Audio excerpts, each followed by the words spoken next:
अस्सलाम वालेकुम guys, you are watching the channel doctor Mobeen vocals. और आज हम मैनिपुलेटिव वेरिएबल्स करेंगे, proportioning and dispensing of the amalgam का लास्ट ये वीडियो है। और इसमें कैसे प्रोपोर्शन का मतलब कि कितने प्रोपोर्शंस लिए जाते हैं मरकरी के और कितने अलॉय के, डिस्पेंसिंग, फिर कैसे उसको डिस्पेंस किया जाता है, ट्राइटरेशन कैसे मिक्स किया जाता है, कंडेंस कैसे टुथ में भरा जाता है, उसको कार्विंग फिर ऊपर से एक्स्ट्रा कैसे उतारा जाता है अमलगम, और फिर पॉलिशिंग, उसको पॉलिश कैसे किया जाता है कि वो शाइनी लुक दे। तो जिन लोगों ने सब्सक्राइब नहीं किया काइंडली सब्सक्राइब कीजिए। आज मैं आपको MCQs SCQs के हवाले से सारा बताता रहूँगा, मार्किंग, और ये आप अपनी बुक पे मार्क कर लीजिएगा। सबसे पहले प्रोपोर्शनिंग एंड डिस्पेंसिंग में देख लें कि अलॉय मरकरी रेशो जो है 5:8 और 10:8, ये MCQ था UHS का, ठीक है, ये इतनी होनी चाहिए। और वो मिक्सेस जिसमें ज़्यादा क्वांटिटी मरकरी की होती है, ज़ाहिर है mercury is liquid at room temperature, जो वो बेटर होंगे, ठीक है। और जिसमें ज़्यादा क्वांटिटी जो है वो मरकरी की नहीं होगी, वो ड्रायर होंगे, स्मॉलर क्वांटिटी होगी, ठीक है। फिर आप देखें ऑप्टिमम प्रॉपर्टीज़ जो है वो फाइनल सेट अमलगम जो है वो, जो फाइनल सेट आपका मलगम है उसको 50% मरकरी कम अज़ कम उसको उसके अंदर होना चाहिए और 5:8 में होना चाहिए, ठीक है। 5:8 का मतलब है अलाय 5 और 8% जो है 5 प्रोपोर्शन अलाय है और 8 प्रोपोर्शन मरकरी है, ठीक है। फिर ऑप्टिमल फाइनल मरकरी जो रेंज होती है वो 45% लेथ कट के लिए होती है और 40% स्फेरिकल के लिए होती है। ये अगेन UHS का MCQ है। फिर आगे देख लें कि अगर बहुत ज़्यादा मरकरी जो है वो अमलगम में हो तो फिर वो उससे क्या होता है कि गैमा फेज जो होता है Ag3SN वाला, वो क्या होता है, बहुत ज़्यादा कन्वर्ट हो जाता है सॉफ्ट फेज में, γ2 फेज में, ठीक है। और अगर सॉफ्ट फेज γ2 फेज में कन्वर्ट हो गया तो आपको पता है कि फिर फिलिंग जो है वो आपकी सॉफ्ट ही रहेगी, हार्ड नहीं होगी, और फिर वो जल्दी निकल जाएगी, ठीक है। डिस्पेंसेशन, डिस्पेंस कैसे करना है, यानी कि उसको वेट कैसे करना है या उसको कितनी प्रोपोर्शंस कैसे उठाने हैं। वॉल्यूम डिस्पेंसर्स इसके लिए यूज़ किया जाता है, बैलेंस, और बैलेंस इसके लिए यूज़ किया जाता है वॉल्यूम डिस्पेंसर्स के साथ। फिर अल्टरनेटिंग इसका मेथड कौन सा होता है, अल्टरनेटिंग मेथड होता है कि आप पाउडर ले लें, स्मॉल साशे में एक प्रोपोर्शन पहले से पाउडर आता है, ठीक है, या फिर टैबलेट आती है, तो उसको आप डिस्पेंस करें मरकरी के साथ, ठीक है। फिर उसके बाद जो तीसरा इसका मेथड है वो है सेमी ऑटोमेटिक डिस्पेंसर्स, ठीक है। फिर उसके बाद एक और इसका कन्वीनियंट मेथड है कि इनकैप्सुलेटेड मटेरियल्स जो है वो आते हैं कैप्सूल्स में, आता है अलाय और मरकरी की प्रोपोर्शन रेशो उसमें होती है, ठीक है।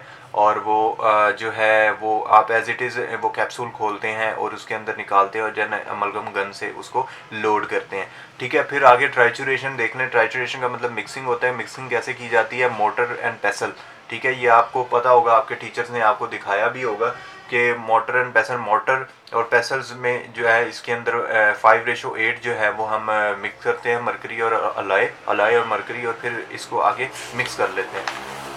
फिर आगे देख लीजिए, लो मरकरी रेशो जो 5:8 वाली है वो वर्केबल मिक्स हमें प्रोवाइड करती है, ठीक है। और आपने ये देखना है कि ज़्यादा एक्सेसिव प्रेशर आपने नहीं डालना मिक्सिंग करते हुए, नहीं तो क्या होगा, स्प्लिंटरिंग हो जाएगी पार्टिकल्स की, यानी कि वो वेरी स्मॉल पार्टिकल्स में, पीसेस में ब्रेक हो जाएंगे और वो फिर मिक्स नहीं होंगे सही, ठीक है।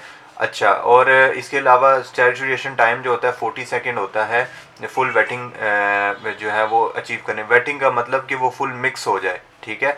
तो इसके बाद जब ट्राइचुरेशन मिक्सिंग कर लेते हैं उसके बाद जो है मरकरी कंटेंट को क्या करते हैं, हम उसको कम कर लेते हैं। कम कैसे करते हैं, वो किसी भी गॉज में या लेदर में जो है वो हमारे यहाँ पे कपड़ा होता है, ठीक है, वो डिपार्टमेंट में उसमें डालते हैं और उसको फिर ज़ोर से प्रेस करते हैं, उसके अंदर से मरकरी निकल जाता है, स्क्वीज़ हो जाता है, बाकी जो है वो हमारे पास फाइनल मिक्स रह जाता है, ठीक है। इसके अलावा और इसके अलावा ट्राइचुरेशन, हाँ, ट्राइचुरेशन जो है वो बाय हैंड से जो है वो ज़्यादा अब यूज़ नहीं होती, ठीक है। तो इसमें फिर क्या होता है कि इसको कैप्सूल में मिक्स प्लेस करते हैं, फिर उसको वाइब्रेट करते हैं पर्पस बिल्ट मशीन के ऊपर, अमलगमेटर जो होता है, ठीक है। और इसके लिए जो ट्राइचुरेशन टाइम 5 to 20 सेकेंड होता है। आगे एडवांटेजेस कुछ दिए मैं मैकेनिकल ट्राइचुरेशन के, जो मैकेनिकल ये जो अमलगमेटर में की थी, ठीक है।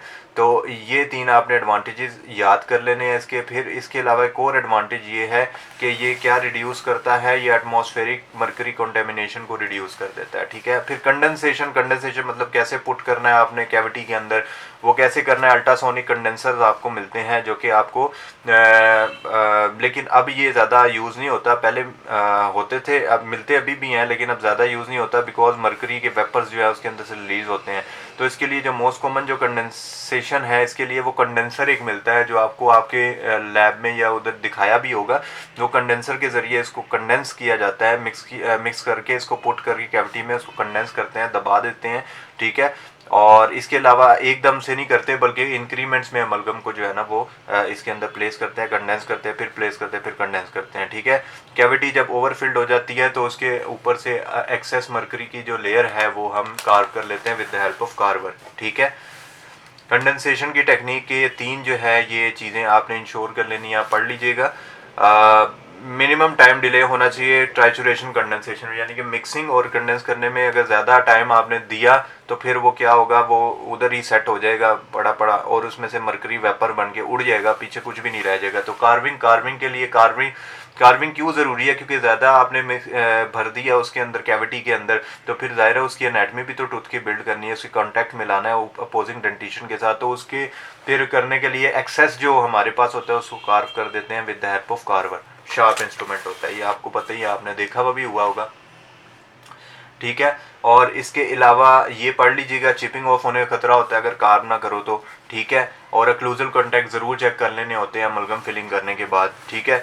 और spherical amalgam easy to carve होते हैं, देन लेट कट मटेरियल। फिर मैट्रिक्स, आपने अगर मैट्रिक्स लगाया था, मैट्रिक्स आपको मैंने पिछली वीडियो में बताया होगा, मैं डिस्क्रिप्शन में भी लिंक दे दूंगा पिछली अमलगम की वीडियो का, कि उसमें जो है वो आपकी मीजियल और डिस्टल अगर वॉल्स उड़ी हुई हो, ख़त्म हुई हुई हो, तो उधर आप मैट्रिक्स रख के तो फिर भरते हैं, ठीक है, अमलगम फिर आप फिल करते हैं। तो वो कहता है कि ये आपने बैंड रखना है और ये कार्विंग जो प्रोसेस है to help form a large amalgam restoration, this should be remove during the carving process. हाँ, ये एक एमसीक्यू आया था कि मैट्रिक्स कौन से उसमें रिमूव करना है, प्रोपोर्शनिंग में, कंडेंसेशन में, कार्विंग में या पॉलिशिंग में, तो कार्विंग उसका करेक्ट आंसर था, ठीक है। फिर पॉलिशिंग क्या क्यों ज़रूरी है, लस्टर सरफेस अचीव करने के लिए, ठीक है।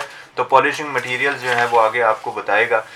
ये देख लीजिए कि ये जो है आपका मल्टी ब्लेडेड स्टील बर्स होते हैं, slow hand piece, fine polishing के लिए। इसके अलावा एब्रेसिव होते हैं, flours of pumice followed by zinc और सिरेमिक ऑक्साइड होते हैं, सिलिक ऑक्साइड सॉरी।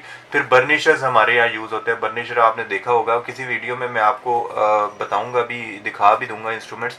तो बर्निशर जो होते हैं वो पॉलिश करने के लिए यूज़ किए जाते हैं। और कुछ फिलिंग्स जो होती हैं वो ज़ाहिर 24 आवर्स का टाइम लेती हैं, 24 आवर बाद उनको पॉलिश करना चाहिए। और अमलगम के लिए भी ऐसा ही कुछ है। जिन लोगों ने सब्सक्राइब नहीं किया, काइंडली सब्सक्राइब कीजिए और नेक्स्ट वीडियो तक के लिए मुझे इजाज़त दीजिए। अमलगम आपका ख़त्म हो गया। अल्लाह हाफिज़।